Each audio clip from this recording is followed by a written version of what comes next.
We were just talking a little bit about the recruiting process, my crazy one. So the first business I built was in college. It was called College Athlete Insight. I don't know if you ever came across that or anything, but it had a NIL tied to it as well. I ended up selling that to a company called Air, which you may have been familiar with at some point. But anyway, this should be interesting. I'm really curious to hear your insights on the recruiting process, the company you've built, and then some of these youth sports. We're talking about what is it, League One volleyball or LOVB. So thanks for coming on today.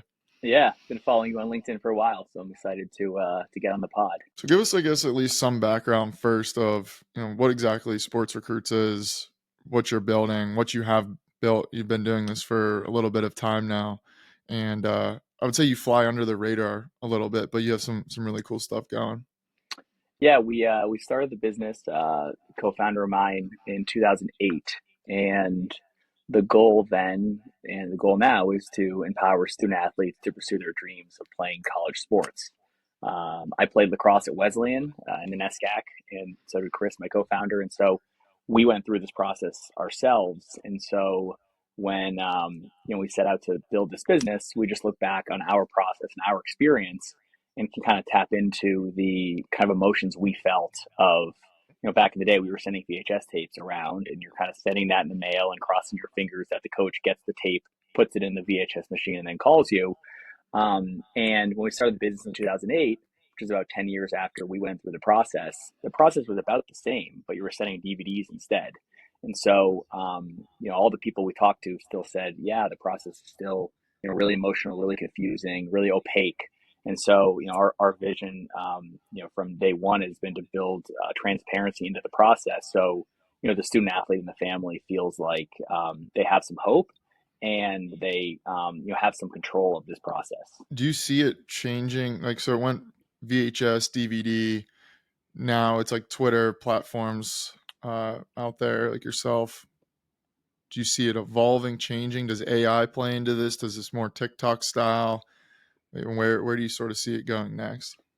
I think think of it from the college coach side. Put on your, pretend you were the coach at BU, trying to find you back in the day.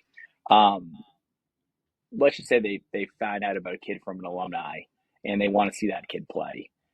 Previously, you might need to call that high school coach or call that club coach and say, hey, can you give me some tape on this athlete?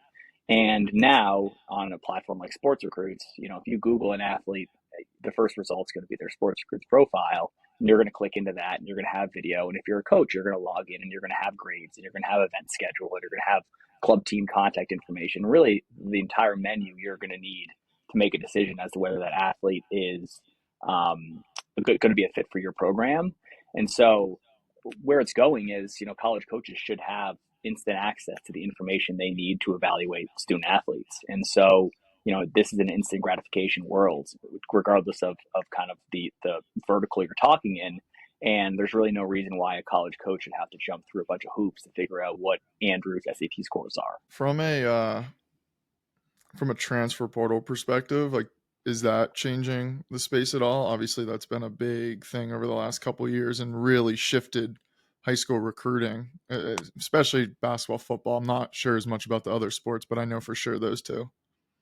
Yeah, so I mean, the bulk of SportsRecruits business is a B2B business selling into travel teams. So if you play, you mentioned League One volleyball, and I've seen you talk about it online. If your club is part of League One, your club is on SportsRecruits. So all of those athletes have access to the platform, and then the staff at that club have the tools they need to help each of those student athletes along their recruiting journeys. So think of like a kind of like a Salesforce for recruiting, where a sales leader might use Salesforce to see what all the salesmen and saleswomen are doing.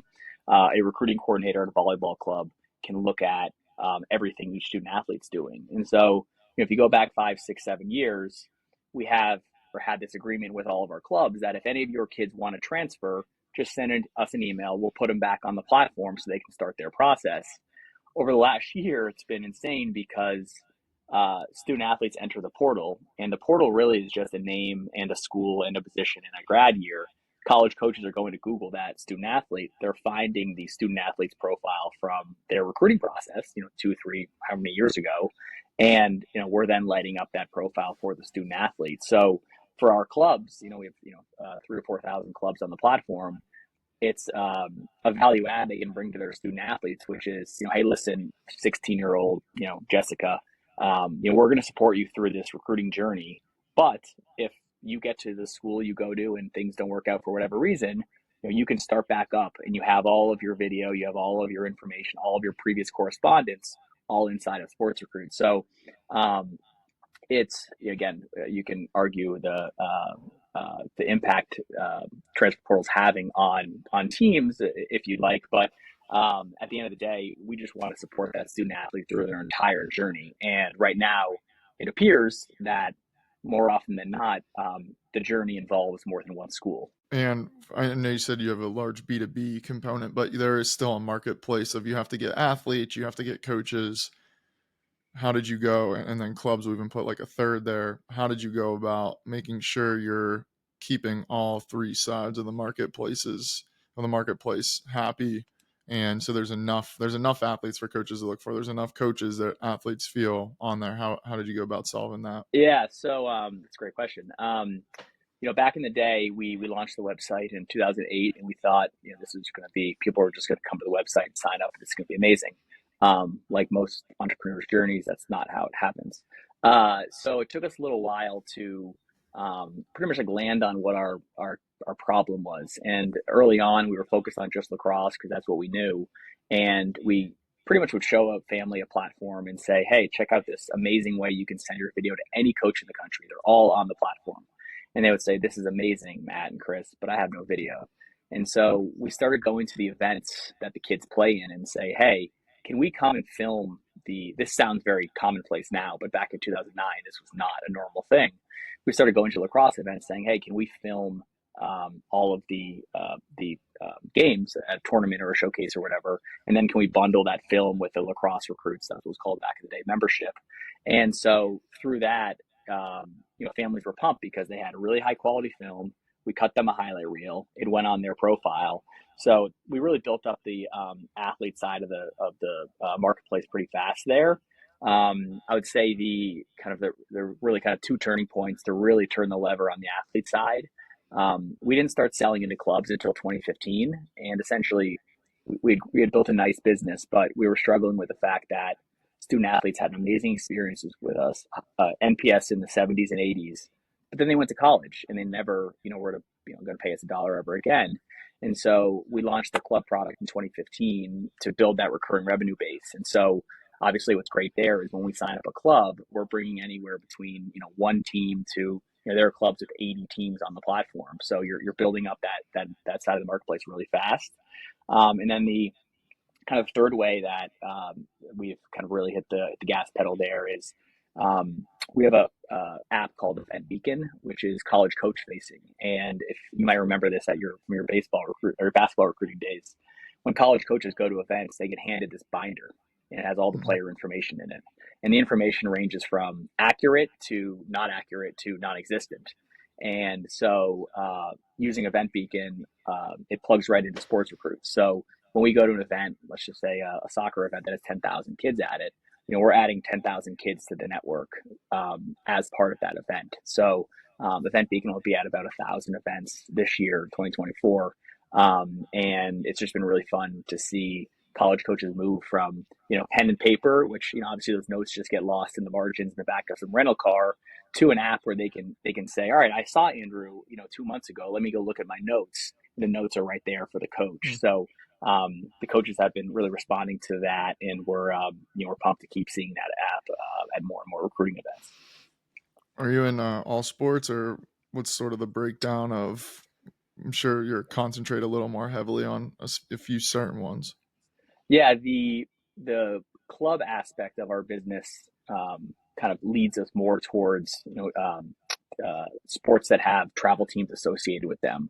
So volleyball, softball, lacrosse, soccer, baseball, basketball, field hockey, a pretty limited footprint in football, just because football doesn't have that. We have a few hundred high schools on the platform, but football doesn't have those clubs, that club aspect. Those are our main sports, and it's interesting even to see how clubs operate in different sports. I mean, when we went through the process, again, late '90s, early 2000s, even into the 2005, 6, 7, there was no such thing as club lacrosse.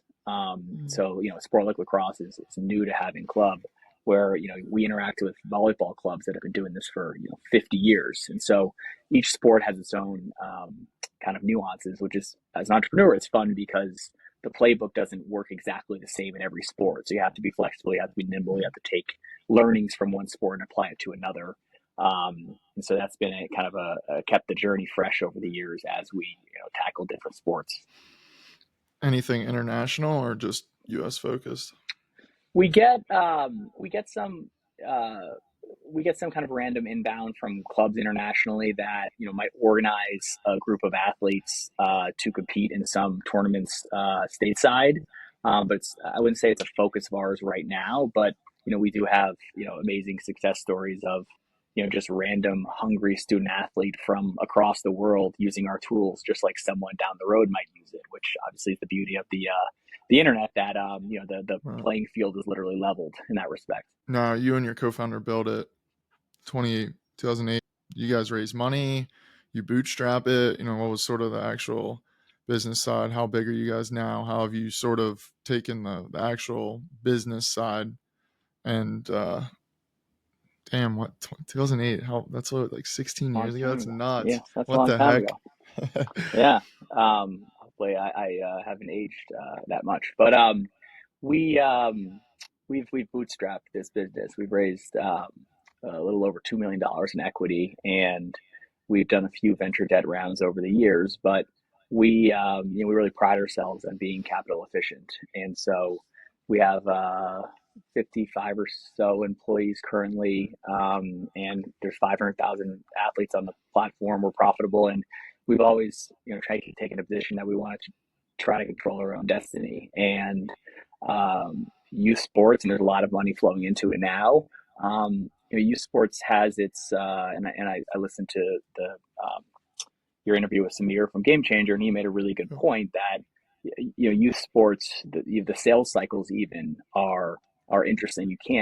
You can't sell into a travel baseball team all year long. There's certain windows where you could do that. And so I think, Samir, I texted him and said, you really nailed that point, because it's something that everyone involved in youth sports, especially investing in youth sports, should understand, that there is a cadence to a youth sports calendar that is different than if you were investing in I don't even know, like a restaurant point of sale product or something like that. Hmm. I guess it's always been it's always been our goal, Chris and I's goal from day one, to make sure we're choosing the funding kind of source and structure that we think aligns with kind of um, the natural growth of our business. Do you see the parents changing at all, or their approach since you've started? Like, what's the more willing to pay, less likely to pay, more not sure, a lot of different options? What have you seen sort of from because they're probably, I mean, they're mainly the decision makers a lot of the time, I'm assuming, whether they're running the club or they're seeing over their kids recruiting. On the, about 20% of our business is consumers just coming to the website and signing up on their own. And so that business is growing really nicely year over year, because, each class of student athletes going through the process has a parent that is a little more digital native than the last class. And Mm. so, most of us go to the internet to solve, almost all of our problems, or if we at least try to. And so that business is growing nicely because of that, along with a bunch of initiatives the team is running. But on the club side, we always say that really, if you look at a youth sports club, it exists for, depending on who you ask, you can order it in different ways, but it exists to give the kids really good coaching and training, get them access to really good competition, and get them into college. And if you ask the person running the club, they might order it differently than if you ask the parent of the 10-year-old who's traveling from, Connecticut to San Diego to play in some soccer event, that 10-year-old, the family of that 10-year-old might be thinking, well, I'm looking down the path. Hopefully this sport gets my son or daughter into college. And so I think the expectations of the parents, and we heard this as we started selling the club product in 2015, a lot of clubs were saying, hey, I used to only have one team per age group. So this process was kind of manageable for me. Now I have two teams per age group. So I have, literally double the families going through this process. And so I think if you really zero in on the growth of youth sports and also the growth of club sports, the kind of the privatization of youth sports, if you will, the expectations of the families just continue to rise as kind of the clubs become more professional. And so the spot we try to fill in a club is, when a family goes to that recruiting night, they walk away saying, oh my God, I can breathe. Like, we have a process, we have a tool we use, and we're not just relying on this guy's relationships from playing, at Duke 20 years ago. Right. And from private equity, obviously League One, you said you work with them. That's really a private equity sort of, it's not a pure one, but in essence, a little bit of some venture money coming in. Let's roll this up. Let's put this all together. What are you seeing from that side of the space, working with the clubs, sitting in between a lot of the things? I'm sure you've maybe even had some groups approach you guys. Like, how are you viewing that or seeing that? What's the word on the ground in that side of the youth sports these days? Yeah, and you have Three Step as well, who Right. were predated a League One by a little bit, but um, I think at the end of the day, each of these groups that come in, it could be unrivaled as well.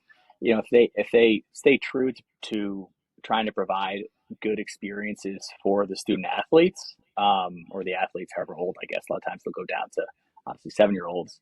I think you're going to do just fine, but like I said before, like a playbook that might have worked for rolling up laundromats, might not work for rolling up youth sports clubs. And so I think when we look at these different groups, it comes down to, obviously the money behind the groups, are the investments came to, provide returns for their LPs, but uh, you just need to be careful to make sure that you're uh, looking through this investment through the lens of, how can we make this tournament better? How can we make this club run more efficiently? How can we, keep the family and the parents happy and engaged with, being part of this community? So, some are going to work obviously, and some are not going to work. But we've been, League One especially, we've been really excited to work with them, from day one, really, and watch them, kind of acquire these volleyball clubs,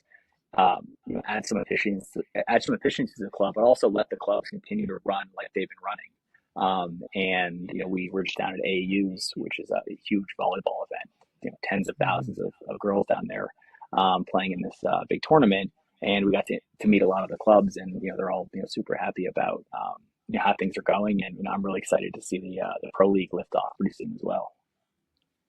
Yeah, the pro league attached to it will be pretty interesting. From you guys in the space, how do you look at it from other alternatives or competing businesses like an NCSA, or what else is there, like Fieldhouse, or like where do you guys sort of see yourselves in the space, or some of the other players, or differences, or collaborations, or what's that look like from your eyes?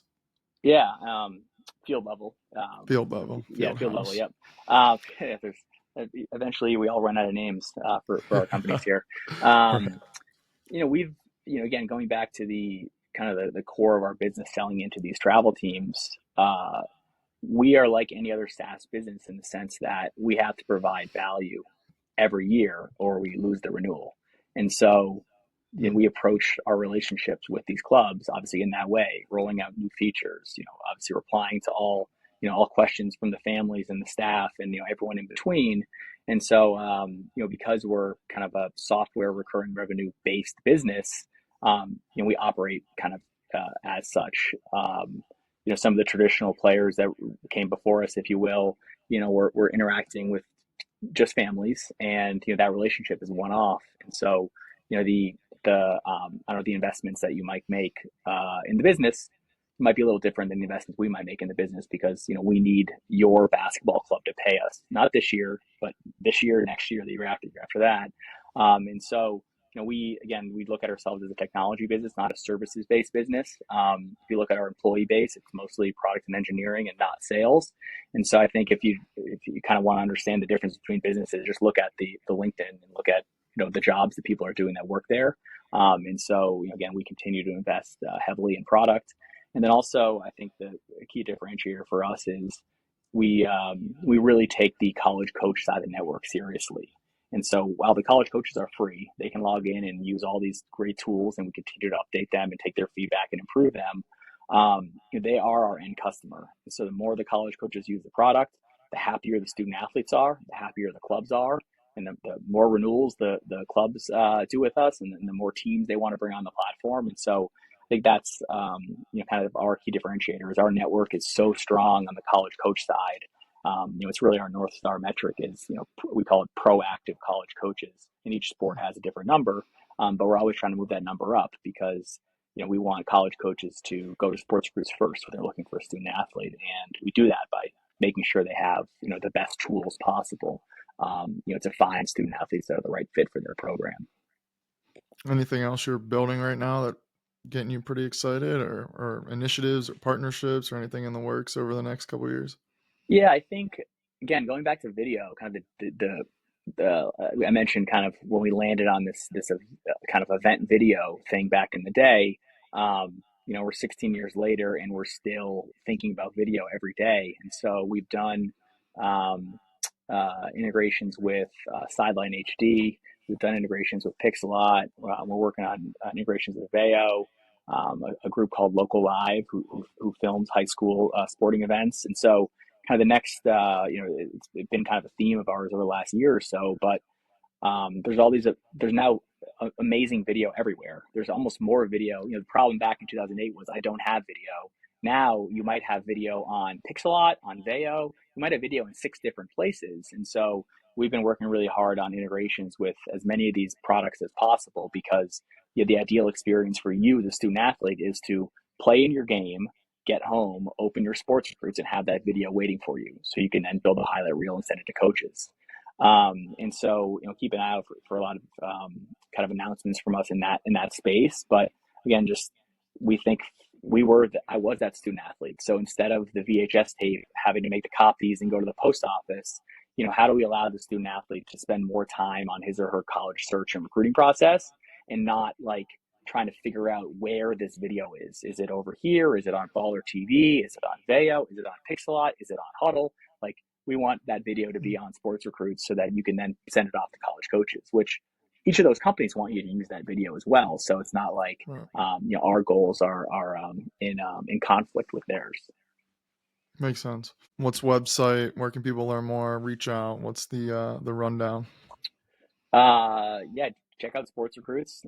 Follow our socials. You'll see lots of awesome student athletes chasing their dreams of playing college sports. And I know that myself, playing college sport was formative, and it sounds like Andrew had a similar experience. So it's really exciting for us each day to wake up and know that we have 500,000 families that were just like us, chasing their dreams of playing college sports. Last thing, what are your thoughts on like D1, D2, D3, or feedback, or what you see like pretty good, play at all levels? What's your sort of overarching message? I was talking to a prospective Wesleyan lacrosse player yesterday who was weighing some Division I options versus some Division III options, and what I told him was, when you're in it, when you're 17, everyone's talking about the kid that's going D1, that's going to play at, if you're talking lacrosse, going to play at Virginia, going to play at Notre Dame, just won the national championship for the 2nd year in a row. Which you're in that kind of bubble. And then you go to college, 3 or 4 years, you get out, and then you might meet other student athletes, and that student athlete might have played at Conn College or Gettysburg, whatever, name the Division III school. But that doesn't really matter anymore. You now connect on a level that we were both student athletes. And so I think the perspective I try to bring to anyone thinking about kind of the different levels is, over the course of your lifetime, that this kind of 4 years is actually not very much. Like, really try to make the decision as to what's going to be the best for you over obviously that next 40.